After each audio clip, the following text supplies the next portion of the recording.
Today is a big day with regard to the Shanghai Corporation Organization meeting. The summit is in July, but this is setting the stage for it. India is the host of the SCO meeting today. We are talking about at least 8 foreign ministers currently in Goa at the Taj Exotica, where this meeting has started. Today is the main itinerary. Of course, the focus of the meeting is to strengthen economic strategic ties between the countries.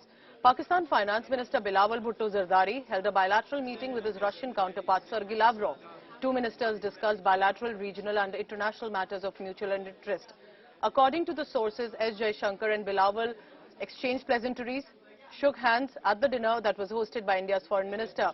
But this comes after India made it absolutely clear that it's difficult to engage with a neighbor that sponsors cross-border terrorism. So that, remember, is a very clear messaging, but because Pakistan is a part of SCO summit, it is making a presence felt at this meeting as well. And interestingly, Bilawal Bhutto Zardari sending out a lot of selfie videos, telling about what's unfolding, happening, that he's happy to be here. India is good hosts, but we will not have a bilateral with Pakistan till it stops funding terror. Let's go across on the ground for the latest on that. Our Foreign Affairs editor, Geeta Mohan, is today in Goa and live joining me in this morning telecast. Geeta, so what time does the meeting begin for today? What is the program on schedule like? And of course, many would be asking if at all there is a bilateral between India and Pakistan today.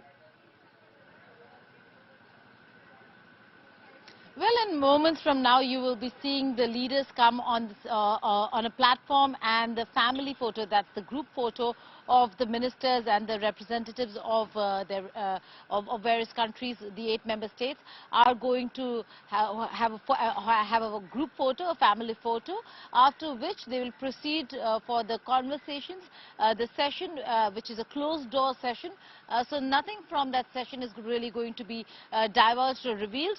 The Council of Foreign Ministers meeting does not really have or end with a joint declaration as we saw in the G20 meetings in the SCO. That's not the case. What they really do is look at contours of the areas that they want to identify and discuss. So the officials and the national coordinators of the SCO, various countries, decided and looked at 15 decision areas, decision points that will be deliberated upon, and that certainly is going to be deliberated upon during the conversation. It again will be followed by a working lunch, and then the memoranda of understanding will be signed with 4 countries should the decision to include them as dialogue partners be completed in this session. The 4 countries we've already mentioned: Kuwait, the Maldives, Myanmar, and the UAE. These are the 4 countries, and also a decision on full member status for Iran and Belarus. So these are areas that are going to be focused on.